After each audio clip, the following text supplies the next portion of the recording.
11. El misterio de la transmutación del sexo. El 10º paso hacia la riqueza. El significado de la palabra transmutar es, en lenguaje sencillo, el cambio o transferencia de un elemento o forma de energía en otro. La emoción del sexo permite alcanzar cierto estado mental. Debido a la ignorancia que se tiene sobre el tema, ese estado mental suele asociarse con el físico y los aspectos esencialmente físicos. Debido a las influencias impropias a la que la mayoría de las personas ha estado sometidas en el proceso de adquisición de conocimiento sobre el sexo, han dejado bastante de lado los mentales. La emoción del sexo tiene en el fondo de sí misma la posibilidad de 3 potencialidades constructivas, que son 1. La perpetuación de la humanidad. 2. El mantenimiento de la salud. No tiene parangón como agente terapéutico. 3. La transformación de la mediocridad en genio a través de la transmutación. La transmutación del sexo es fácil y sencilla de explicar. Significa el cambio de la mente desde pensamientos de expresión física a pensamientos de alguna otra naturaleza. El deseo sexual es el más poderoso de los deseos humanos. Cuando los hombres se ven impulsados por él, desarrollan agudeza de imaginación, valor, fuerza de voluntad, perseverancia y habilidad creativa desconocidos para ellos en otras ocasiones. El deseo del contacto sexual es tan fuerte e impulsor que los hombres han llegado a arriesgar su propia vida y su reputación para calmarlo. Esta fuerza motivadora, cuando es controlada y dirigida hacia otras líneas, conserva todos sus atributos de agudeza de imaginación, valor, etc., que pueden ser utilizados entonces como poderosas fuerzas creativas en la literatura, en el arte o en cualquier profesión o empresa, incluyendo, desde luego, la acumulación de riquezas. La transmutación de la energía sexual exige el ejercicio de la fuerza de voluntad, pero vale la pena hacer el esfuerzo a cambio de la recompensa. El deseo de expresión sexual es innato y natural. Ese deseo no puede ni debe ser sumergido ni eliminado, pero debe proporcionarle una vía de salida a través de formas de expresión que enriquezcan el cuerpo, la mente y el espíritu del hombre. Si no le proporciona esa vía de salida por medio de la transmutación, buscará vías de salida mediante canales puramente físicos. Si se controla el agua de un río durante un tiempo, es posible construir una presa, pero, en último término, el río buscará una salida. Lo mismo puede decirse de la emoción del sexo. Puede quedar sumergida y ser controlada durante un tiempo, pero su propia naturaleza hace que ande siempre a la búsqueda de medios de expresión. Si no se transforma en algún otro esfuerzo creativo, encontrará una vía de salida mucho menos valiosa. Relación de logro en naturalezas sexuales muy desarrolladas. La persona que ha descubierto cómo proporcionar a la emoción sexual una vía de salida a través de alguna forma de esfuerzo creativo puede considerarse muy afortunada. La investigación científica ha puesto de manifiesto los siguientes hechos significativos. 1. Los hombres que han alcanzado mayores logros son aquellos que han desarrollado elevadas naturalezas sexuales. Hombres que han aprendido el arte de la transmutación sexual. 2. Los hombres que han acumulado grandes fortunas y alcanzado un reconocimiento destacado en la literatura, el arte, la industria, la arquitectura y otras profesiones fueron motivados por la influencia de una mujer. La investigación a partir de la cual se hicieron estos descubrimientos se basó en páginas de biografías e historias de más de 2000 años. Cada vez que se encontraban pruebas en relación con las vidas de hombres y mujeres que habían alcanzado grandes logros, estas indicaban de un modo convincente que esas personas poseían naturalezas sexuales muy desarrolladas. La emoción del sexo es una fuerza irresistible, contra la cual no puede haber una oposición como la de un cuerpo inamovible. Cuando se ve impulsados por esta emoción, los hombres se hallan dotados de un superpoder para la acción. Una vez que haya comprendido esta verdad, habrá captado el significado de la afirmación según la cual la transmutación sexual contiene el secreto de la habilidad creativa. Destruye las glándulas sexuales, ya sea en un hombre o en un animal irracional, y habrá eliminado la mayor fuente de acción. Como prueba de ello, observe lo que sucede con cualquier animal que haya sido castrado. Después de haber sido sexualmente alterado, un toro bravo se transforma en un animal tan dócil como una vaca. La alteración sexual priva al macho, ya sea hombre o bestia, de toda la capacidad de lucha que lleva dentro. La alteración sexual de la hembra tiene el mismo efecto. Los 10 estímulos de la mente. La mente humana responde a estímulos por medio de los cuales puede ser excitada para alcanzar elevados grados de vibración, conocidos como entusiasmo, imaginación creativa, deseo intenso, etc. Los estímulos a los que la mente responde con mayor libertad son: 1. El deseo de expresión sexual. 2. Amor. 3. Un deseo ardiente de alcanzar fama, poder o ganancia financiera, dinero. 4. Música. 5. Amistad entre personas del mismo sexo o con las de sexo opuesto. 6. Una alianza de equipo de trabajo basada en la armonía de dos o más personas que se alían entre sí para el progreso espiritual o temporal. 7. El sufrimiento mutuo, como el experimentado por personas que se ven perseguidas. 8. Autosugestión. 9. Temor. 10. Narcóticos y alcohol. El deseo de expresión sexual se encuentra a la cabeza de la lista de estímulos, por ser el que con mayor efectividad eleva la mente e inicia el giro de las ruedas de la acción física. 8 de los estímulos de esta lista son naturales y constructivos. 2 de ellos son destructivos. Esta lista se ha presentado aquí con el propósito de permitir que usted efectúe un estudio comparativo de las grandes fuentes de la estimulación mental. A partir de ese estudio, verá con facilidad que la emoción del sexo es, con mucha ventaja, el más intenso y poderoso de todos los estímulos mentales. Algún sabiondo ha dicho que un genio es un hombre que lleva el cabello largo, come con descuido, vive solo y sirve de objeto para quienes hacen chistes. Una definición mucho mejor de un genio es un hombre que ha descubierto cómo incrementar la intensidad de pensamiento hasta el punto de poder comunicarse libremente con fuentes de conocimiento no disponibles a través de la proporción ordinaria del pensamiento. Cualquier persona que piense querrá hacer más preguntas referentes a esta definición de lo que es un genio. La primera pregunta a plantearse sería: ¿cómo puede uno comunicarse con las fuentes de conocimiento que no estén disponibles a través del pensamiento ordinario?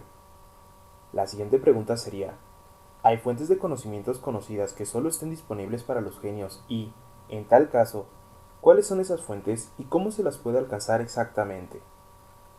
Aportaremos pruebas que usted podrá utilizar como evidencia a través de la experimentación propia y al hacerlo así, también contestaremos a esas dos preguntas.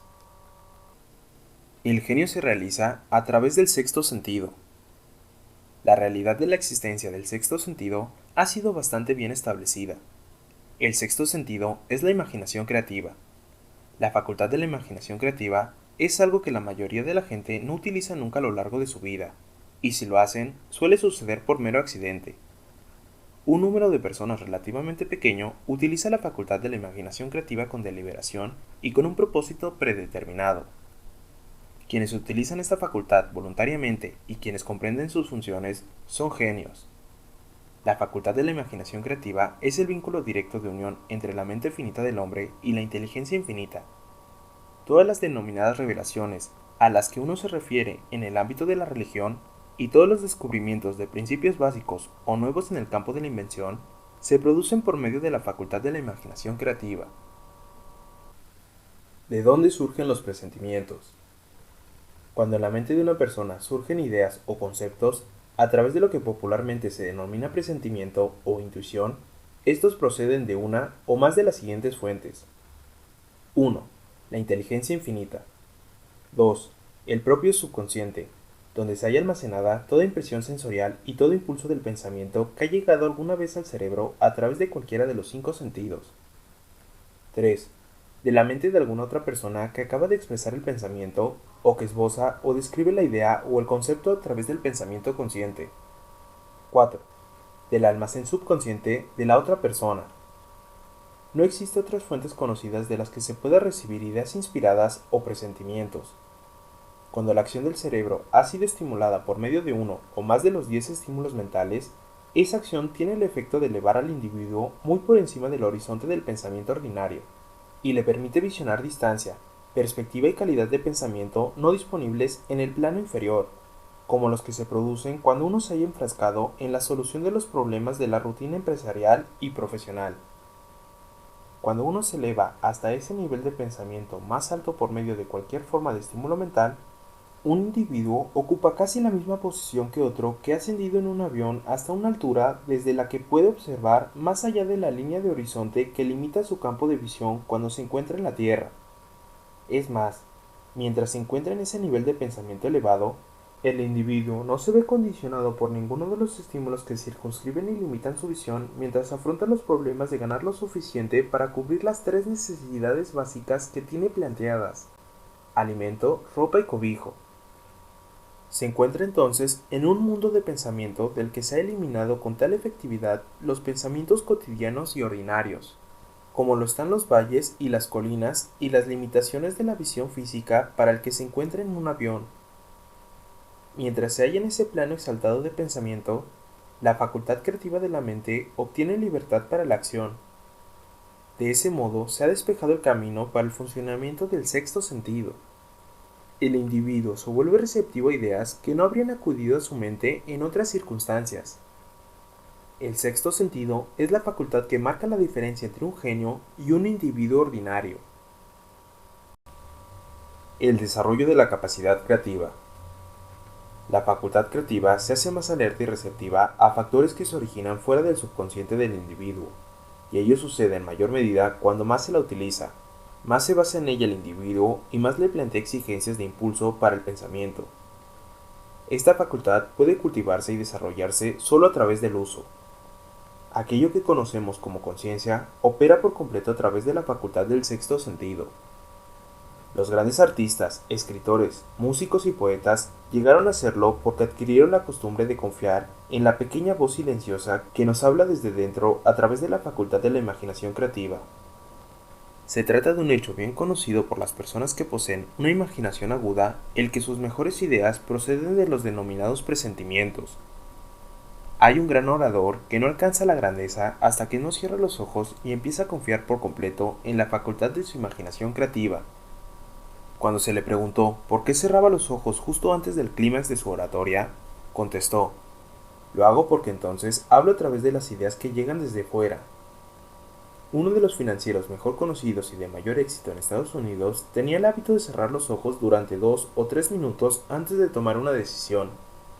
Cuando se le preguntó por qué lo hacía, contestó: "Con los ojos cerrados soy capaz de usar una fuente de inteligencia superior". ¿Cómo consigue un inventor sus mejores ideas? Mediante el proceso de cultivar y utilizar la facultad creativa, el ya fallecido Dr. Elmer R. Gates, de Chevy Chase, Maryland, creó más de 200 patentes útiles. Su método es significativo e interesante al mismo tiempo para todo aquel que esté interesado en alcanzar el estatus de genio, a cuya categoría perteneció el Dr. Gates sin el menor género de duda. El Dr. Gates fue uno de los científicos más grandes del mundo, aunque menos conocidos del gran público. En su laboratorio disponía de lo que él denominaba su sala de comunicación personal. Era una estancia a prueba de ruidos, y dispuesta de tal modo que todo destello de luz podía ser eliminado. Estaba equipada con una pequeña mesa, sobre la que siempre tenía una libreta. Delante de la mesa, en la pared, había un panel de conmutadores eléctricos que controlaban las luces.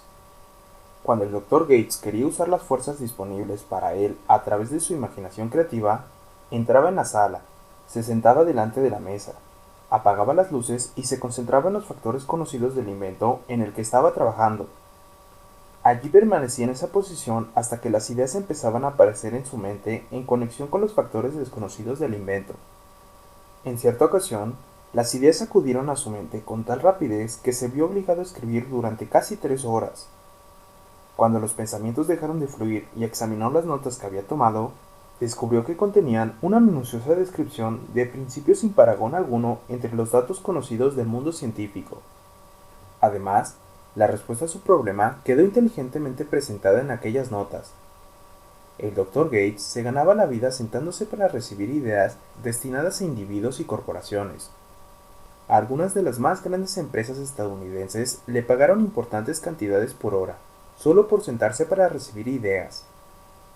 La facultad de razonamiento suele resultar defectuosa porque, en buena medida, se ve guiada por la experiencia acumulada. No todo el conocimiento que uno acumula por medio de la experiencia es exacto.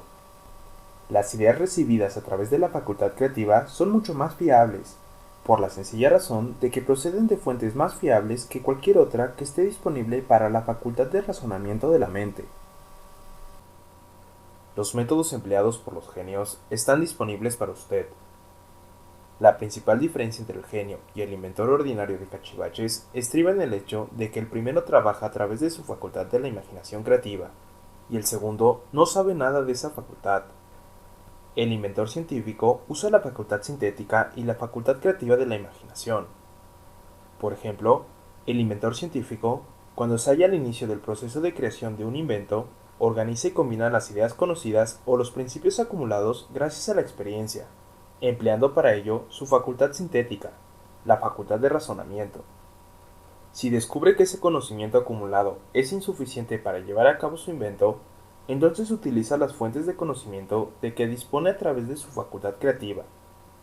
El método que emplea varía con cada individuo, pero este es, en esencia, el procedimiento. 1. Estimula su mente de modo que funcione en un plano superior al normal, y para ello utiliza alguno de los 10 estímulos mentales, u otro estimulante de su elección. 2. Se concentra en los factores conocidos, la parte terminada, de su invento, y crea en su mente una imagen perfecta de los factores desconocidos, la parte no acabada, de su invento. Conserva esa imagen en su mente hasta que ha sido captada por el subconsciente. Luego se relaja, elimina toda clase de pensamiento y espera que la respuesta que busca surja en su mente. A veces los resultados son definitivos e inmediatos. En otras ocasiones, los resultados son negativos, dependiendo del estado de desarrollo del sexto sentido o de la facultad creativa. El señor Edison probó más de 10.000 combinaciones diferentes de ideas a través de la facultad sintética de su imaginación, antes de conectar con la facultad creativa, y entonces fue cuando encontró la respuesta que le permitió perfeccionar la lámpara incandescente. Su experiencia fue similar cuando inventó el fonógrafo.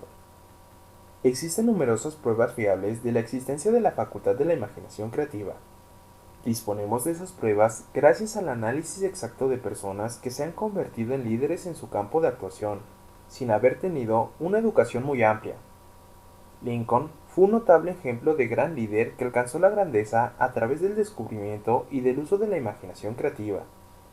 Descubrió y empezó a utilizar esta facultad como resultado de la estimulación del amor, que experimentó después de haber conocido a Annie Rutledge, una afirmación de la más alta importancia en conexión con el estudio de la fuente del genio. La fuerza impulsora del sexo. Las páginas de la historia están llenas de casos de grandes líderes cuyos logros se basaron en la influencia de mujeres que despertaron en ellos las facultades creativas de su mente a través del estímulo sexual. Napoleón Bonaparte fue uno de ellos.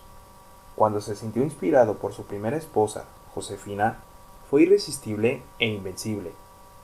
Cuando su mejor juicio o su facultad de razonamiento lo impulsó a dejar de lado a Josefina, empezó a declinar.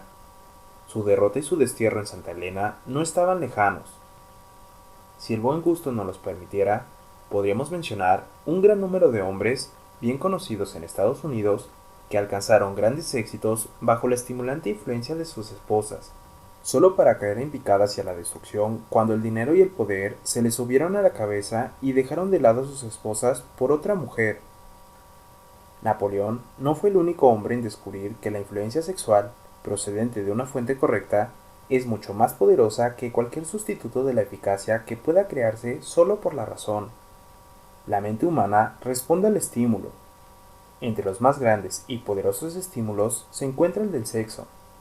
Cuando se la controla y se la transmuta, esta fuerza impulsora es capaz de elevar a los hombres a la más alta cota de pensamiento que les permite dominar las fuentes de preocupación y las pequeñas molestias que se interponen en su camino en el plano inferior. Con el único propósito de refrescar la memoria, y en relación con los hechos que disponemos a partir de las biografías de ciertos hombres, prestamos a continuación los nombres de unos pocos hombres de éxito extraordinario, de cada uno de los cuales se sabe que poseyó una elevada naturaleza sexual. El genio, que era indiscutiblemente suyo, encontró su fuente de poder en la energía sexual transmutada. George Washington, Thomas Jefferson, Napoleón Bonaparte, Elbert Hubbard, William Shakespeare, Herbert H. Gary, Abraham Lincoln, Woodrow Wilson, Ralph Waldo Emerson, John H. Patterson, Robert Burns, Andrew Jackson, Érico Caruso. El propio conocimiento de que usted disponga acerca de las biografías de los grandes hombres le permitirá engrosar esta lista. Encuentre, si puede, a un solo hombre en toda la historia de la civilización que alcanzara un éxito extraordinario en cualquier campo y que no se viera impulsado por una naturaleza sexual bien desarrollada. Si no quiere fiarse de las biografías de hombres que han muerto, haga un inventario de aquellos que usted conozca como hombres de grandes logros, y vea si puede descubrir entre ellos a uno solo que no posee una elevada naturaleza sexual. La sexualidad es la energía creativa de todos los genios. Nunca ha existido, ni existirá, un gran líder, constructor o artista al que le falte esa fuerza impulsora del sexo. Espero que nadie malinterprete estas afirmaciones en el sentido de que todos los que poseen una elevada naturaleza sexual son genios. El hombre alcanza solo el estatus de genio cuando estimula su mente de tal forma que puede usar las fuerzas disponibles a través de la facultad creativa de la imaginación. La energía sexual es el principal de los estímulos capaz de producir este ascenso. La simple posesión de esa energía no basta para producir un genio. La energía tiene que ser transmutada de un deseo de contacto físico en alguna otra forma de deseo y acción, antes de que le eleve a uno al estatus de genio. Lejos de convertirse en genios gracias a los grandes deseos sexuales, la mayoría de los hombres se degradan a sí mismos con una mala interpretación y utilización de esa gran fuerza, hasta alcanzar el estatus de animales inferiores. ¿Por qué los hombres rara vez alcanzan el éxito antes de los 40?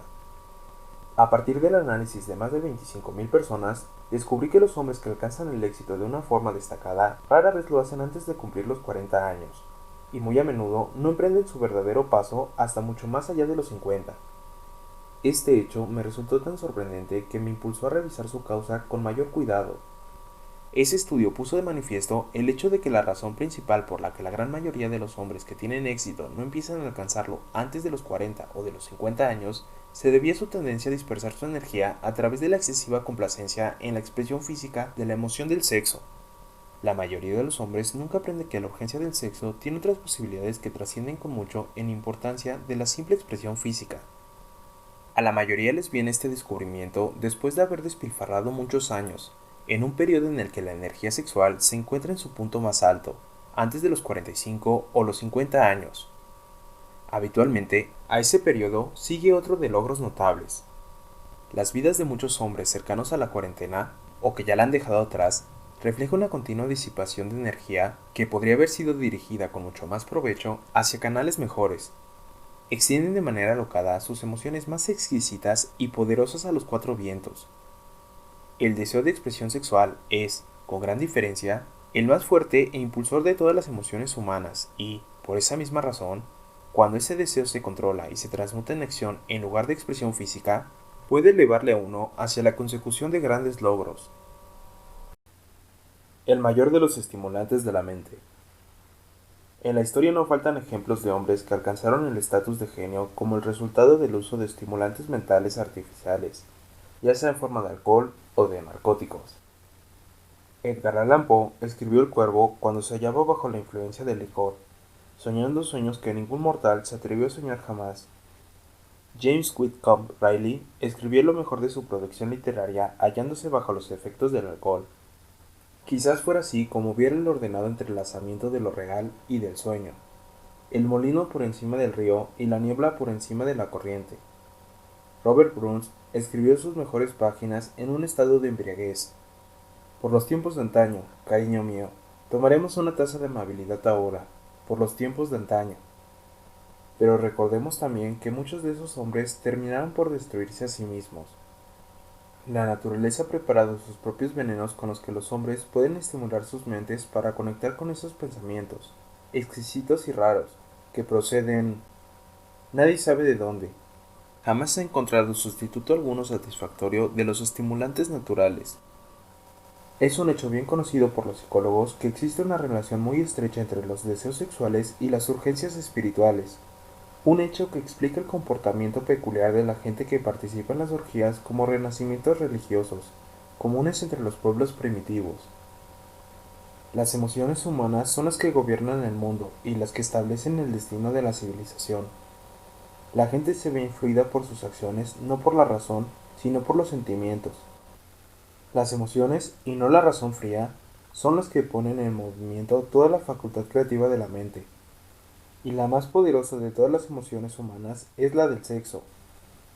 Hay otros estímulos mentales, algunos de los cuales hemos citado, pero ni uno solo de ellos, ni todos ellos combinados, pueden igualar el poder impulsor del sexo.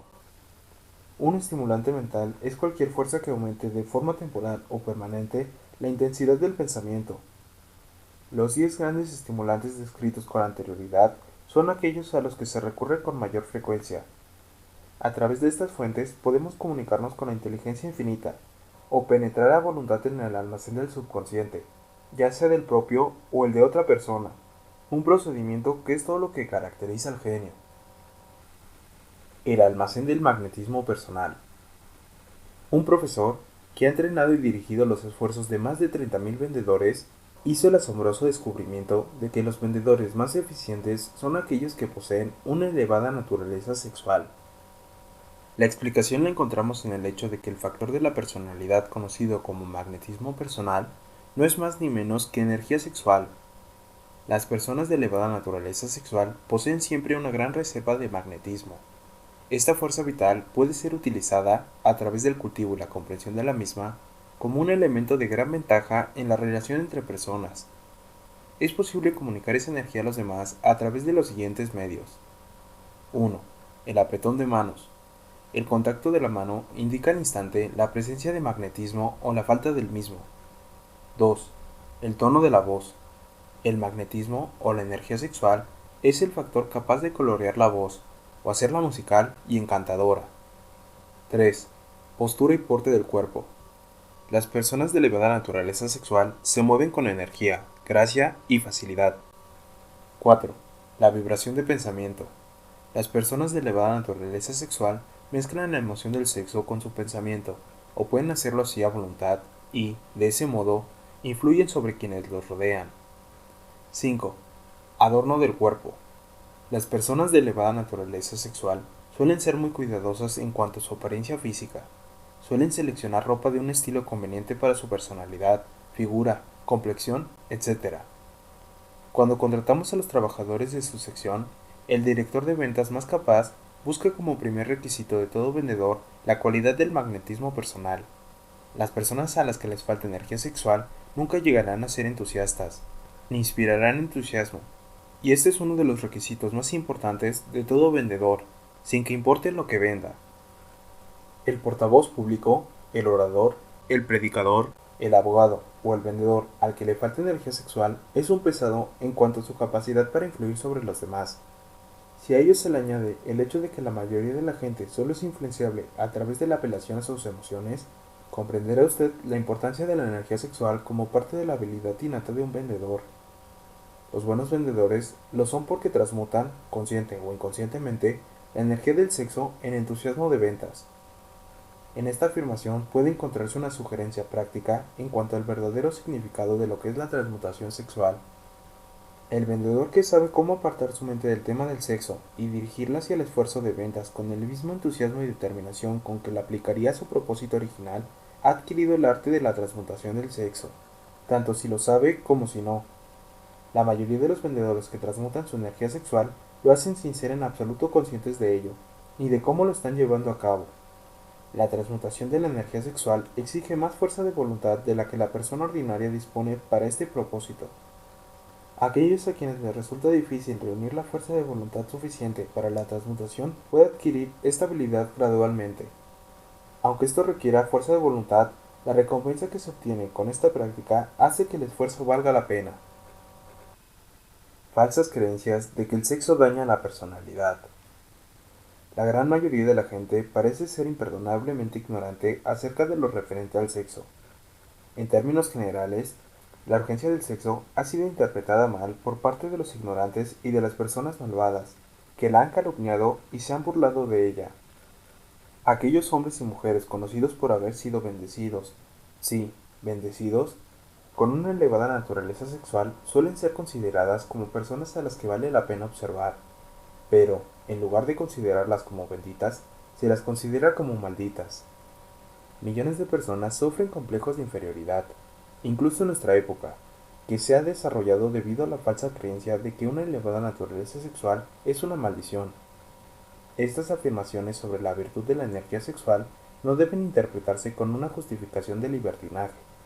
La emoción del sexo solo es una virtud cuando se la utiliza con inteligencia y discriminación. Puede ser mal empleada, y a menudo lo es, hasta el punto de que empobrece, en lugar de enriquecer, tanto el cuerpo como la mente.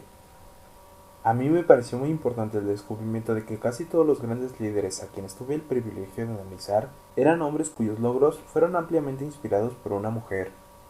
En muchos de esos casos, la mujer en cuestión era una esposa modesta y abnegada, de la que el público había oído hablar muy poco o nada. En unos pocos casos, la fuente de inspiración pudo descubrirse en la otra mujer. Toda persona inteligente sabe que la estimulación en exceso a base de bebidas alcohólicas y narcóticos es una forma destructiva de intemperancia. Sin embargo, no todo el mundo sabe que el exceso en la expresión sexual puede convertirse en un hábito tan destructivo y negativo para el esfuerzo creativo como los narcóticos o el licor. Un loco sexual no es, en esencia, muy diferente de un hombre drogado. Ambos han perdido el control de sus facultades de razonamiento y de fuerza de voluntad. Hay muchos casos de hipocondria que han aparecido a partir de hábitos desarrollados en la ignorancia de la verdadera función del sexo. Se comprende con facilidad que la ignorancia sobre el tema de la transmutación del sexo imponga grandes castigos a los ignorantes por un lado y los prive de beneficios igualmente grandes por el otro. El gran desconocimiento que existe acerca del tema del sexo se debe al hecho de que ese tema se ha visto rodeado por el misterio y por un obscuro silencio. Las conspiraciones del mismo y del silencio han tenido sobre las mentes de los jóvenes el mismo efecto que tuvo la psicología de la prohibición. Panfleto publicado en 1908 en Estados Unidos por un Comité Nacional sobre la Prohibición del Consumo de Alcohol. El resultado fue un aumento de curiosidad y el deseo de adquirir un mayor conocimiento acerca de ese tema prohibido. Y la información no ha estado disponible con facilidad, para vergüenza de los legisladores y de la mayoría de los médicos que no han entrenado a los mejores cualificados para educar a la juventud acerca de este tema. Los años fructíferos después de los 40. Un individuo rara vez inicia un esfuerzo altamente creativo en un campo determinado antes de los 40 años. El hombre medio alcanza el periodo de su mayor capacidad para crear entre los 40 y los 60 años. Estas afirmaciones se basan en el análisis de miles de hombres y mujeres que han sido observados con todo cuidado. Deberían ser estimulantes para todos aquellos que no han logrado llegar a donde querían antes de los 40 años, así como para quienes se van asustando a medida que se aproximan a los 40 y ya se sienten viejos. Por regla general, los años que median entre los 40 y los 50 suelen ser los más fructíferos. El hombre debería aproximarse a esa edad no con temoroso temor, sino con esperanza y expectativa avidez. Si usted desea pruebas de que la mayoría de los hombres no empieza a realizar su mejor trabajo hasta los 40 años, estudie los datos de los hombres de mayor éxito y descubrirá esas pruebas. Henry Ford no empezó a lograr grandes cosas hasta que pasó por los 40. Andrew Carnegie ya había cumplido 40 años cuando comenzó a cosechar la recompensa de todos sus esfuerzos. James J. Hill aún seguía manejando un telegrama cuando tenía 40 años, y sus estupendos logros los alcanzó después de esa edad. Las biografías de muchos industriales y financieros estadounidenses demuestran que el periodo que media entre los 40 y los 60 años es la edad más productiva del hombre. Entre los 30 y los 40, el hombre empieza a aprender, si es que aprende alguna vez, el arte de la transmutación del sexo. Este descubrimiento suele ser accidental, y aquel que lo descubre suele ser totalmente ajeno a su descubrimiento. Es posible que observe que su poder de logro ha aumentado hacia los 35 o 40 años, pero, en la mayor parte de los casos, no está familiarizado con la causa que ha producido ese cambio. Esa naturaleza empieza a armonizar con las emociones del amor y del sexo en el individuo entre los 30 y los 40 años, de tal modo que la persona puede usar esas grandes fuerzas y aplicarlas unidas como estímulos para la acción. Llame a la central eléctrica de sus emociones. El sexo, por sí solo, es un poderoso estímulo para la acción, pero sus fuerzas son como las de un ciclón, y a menudo resultan incontrolables. Cuando la emoción del amor empieza a mezclarse con la emoción del sexo, el resultado es la calma de propósito, la adopción de la postura, la exactitud del juicio y el equilibrio. ¿Qué persona que haya alcanzado los 40 años es tan desafortunada para no poder analizar estas afirmaciones y corroborarlas con su propia experiencia? Cuando se ve impulsado por su deseo de agradar a una mujer, basándose únicamente en la emoción del sexo, un hombre puede ser capaz, y por lo general lo es, de alcanzar un gran logro, pero es muy posible que sus acciones sean desorganizadas, estén distorsionadas y resulten destructivas. Cuando se ven impulsados por su deseo de agradar a una mujer, basándose únicamente en la motivación del sexo, un hombre es capaz de robar, engañar e incluso de asesinar. Pero cuando la emoción del amor se mezcla con la del sexo, ese mismo hombre guiará sus acciones con mayor cordura, equilibrio y razonamiento. El amor, el romanticismo y el sexo son emociones capaces de impulsar a los hombres a alcanzar alturas de enormes logros. El amor es la emoción que sirve como válvula de seguridad, que asegura equilibrio, porte y esfuerzo constructivo. Cuando estas tres emociones se combinan, son capaces, por sí solas, de elevarlo a uno a la altura de un genio. Las emociones son estados de la mente. La naturaleza ha proporcionado al hombre una química de la mente que opera de manera similar a los principios de la química de la materia. Es un hecho bien conocido que, con la ayuda de la química de la materia, un químico puede crear un veneno mortal mezclando ciertos elementos, ninguno de los cuales es nocivo si se toma por sí solo en las proporciones correctas. Del mismo modo, las emociones pueden combinarse de tal forma que produzcan un veneno mortal. Cuando las emociones del sexo y los celos se mezclan, una persona puede convertirse en una bestia de mente. La presencia de una emoción destructiva, o de varias, en la mente humana, a través de la química de la mente, constituye un veneno capaz de destruir el sentido de la justicia y equidad de la persona. El camino que conduce al genio lo emprende el desarrollo, el control y el uso del sexo, el amor y el romanticismo. En resumen, el proceso se desarrolla como sigue. Estimula la presencia de estas emociones como pensamientos dominantes de la mente de uno, y desanima la presencia de todas las emociones destructivas. La mente es una criatura de hábito. Se esfuerza por alcanzar los pensamientos dominantes de los que se alimenta. Gracias a la facultad de la fuerza de voluntad, es posible desanimar la presencia de cualquier emoción y estimular la presencia de otra. No es difícil alcanzar el control de la mente a través del poder de la voluntad. El control es la consecuencia de la perseverancia y del hábito. El secreto del control radica en la comprensión del proceso de la transmutación. Cuando cualquier emoción negativa se presenta en la mente de uno, puede ser transmutada en otra positiva o constructiva mediante el simple procedimiento de cambiar los pensamientos que se tienen. El único camino que conduce al genio es el esfuerzo voluntario y consistente. Un hombre solo podrá alcanzar grandes alturas de logros financieros o empresariales gracias a la fuerza impulsora de la energía sexual, pero la historia está llena de pruebas de que uno puede llevar consigo, como así suele suceder, ciertos rasgos de carácter que lo privan de su habilidad para conservar o disfrutar de su fortuna. Vale la pena analizar, pensar y meditar en ello porque aquí se afirma una verdad cuyo conocimiento puede resultar muy útil, tanto a las mujeres como a los hombres. La ignorancia de este hecho ha costado a muchos miles de personas la pérdida de su privilegio de la felicidad, aun a pesar de poseer riquezas. Quien ama de verdad nunca puede perder por completo. Los recuerdos del amor nunca pasan, permanecen, guían e influyen mucho después de que la fuente de estímulo se haya desvanecido. No hay nada nuevo en esto. Todas aquellas personas que se hayan sentido conmovidas por un amor genuino saben que éste deja huellas perdurables en el corazón humano. El efecto del amor perdura porque la naturaleza del amor es espiritual. El hombre que no pueda ser estimulado para alcanzar grandes alturas de logros por medio del amor no tiene esperanza alguna. Está como muerto, aunque pueda parecer vivo. Recuerde algunas cosas del ayer y sumerja su mente en los hermosos recuerdos de un amor pasado. Eso suavizará la influencia de las actuales preocupaciones y molestias, la realidad de la vida y, quién sabe, durante esta retirada temporal su mente le llevará al mundo de la fantasía o de las ideas o de los planes capaces de cambiar todo el estatus financiero o el espiritual de su vida. Si usted cree que es desgraciado porque ha amado y perdido, olvide esa idea. Todo aquel que ha amado de verdad nunca pierde por completo.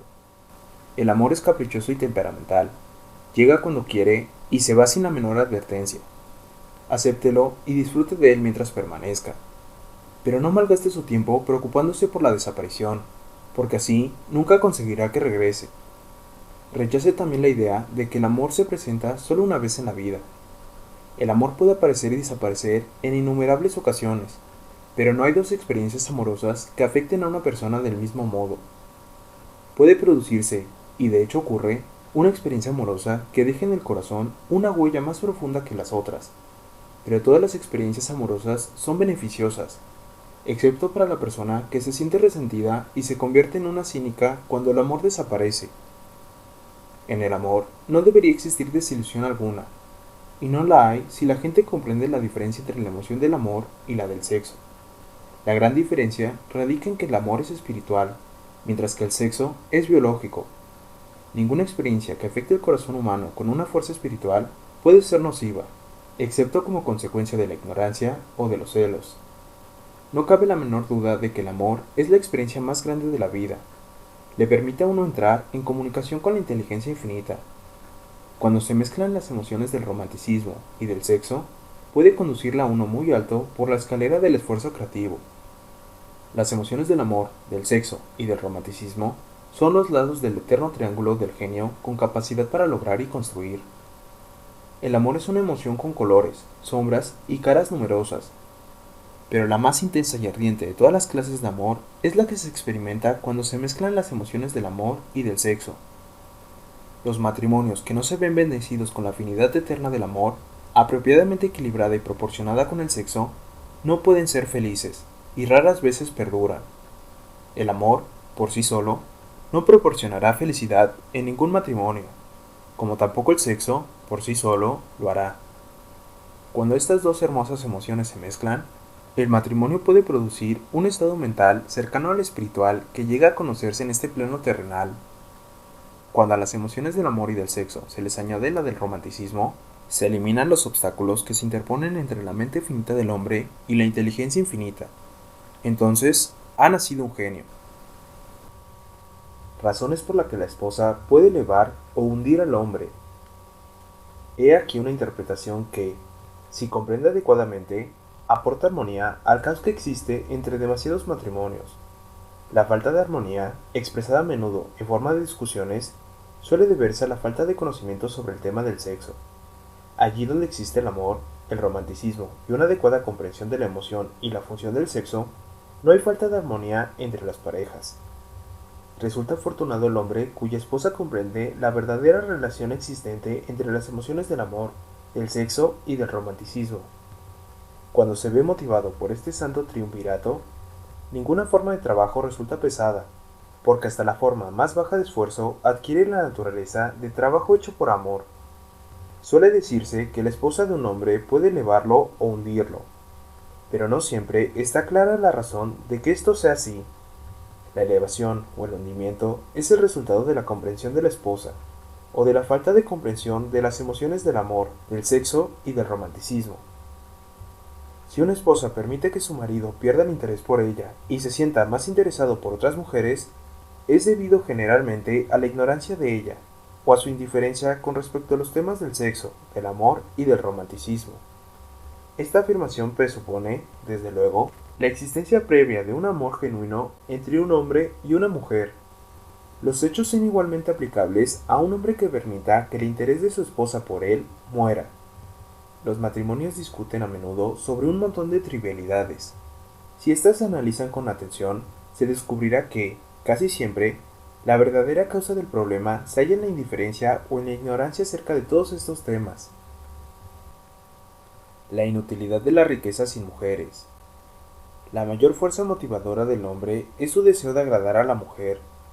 El cazador destacado de los tiempos prehistóricos, antes del inicio de la civilización, despuntó en su tarea debido a su deseo de parecer grande ante los ojos de una mujer. La naturaleza del hombre no ha cambiado nada en ese aspecto. El cazador de hoy en día no vuelve a casa con pieles de animales salvajes, sino que indica su deseo de obtener el favor de la mujer suministrándole ropas exquisitas, automóviles y riqueza. El hombre experimenta el mismo deseo por agradar a la mujer que experimentaba antes de los albores de la civilización. Lo único que ha cambiado en él es su método de agradar. Los hombres que acumulan grandes fortunas y alcanzaron grandes alturas de poder y fama lo hicieron así para satisfacer, sobre todo, su deseo de agradar a la mujer. Si se sacaran las mujeres de sus vidas, las grandes riquezas serían inútiles para casi todos los hombres. Ese deseo inherente del hombre por agradar a la mujer es lo que proporciona a ésta el poder de elevar o hundir a un hombre. La mujer que comprende la naturaleza masculina y la tiene con tacto no tiene por qué sentir temor ante la competencia de otras mujeres. Los hombres pueden ser gigantes con una indomable fuerza de voluntad cuando se trata de otros hombres, pero las mujeres que ellos mismos han elegido pueden manejarlos con facilidad. La mayoría de los hombres no admitirá que las mujeres que les gustan influyen demasiado en ellos, porque una de las características de la naturaleza del hombre consiste en desear ser reconocido como el más fuerte de la especie. Además, la mujer inteligente reconoce esta característica masculina y no la pone en entredicho. Algunos hombres saben que son influenciados por mujeres de su elección, esposa, amante, madre o hermana, pero se contienen con tacto para no rebelarse contra esa influencia porque son lo bastante inteligentes para saber que ningún hombre es feliz ni está completo sin la influencia modificadora de la mujer correcta. El hombre que no reconozca esta importante verdad se priva a sí mismo del poder que ha contribuido, más que cualesquiera otras fuerzas combinadas, a ayudar a los de su género a alcanzar el éxito.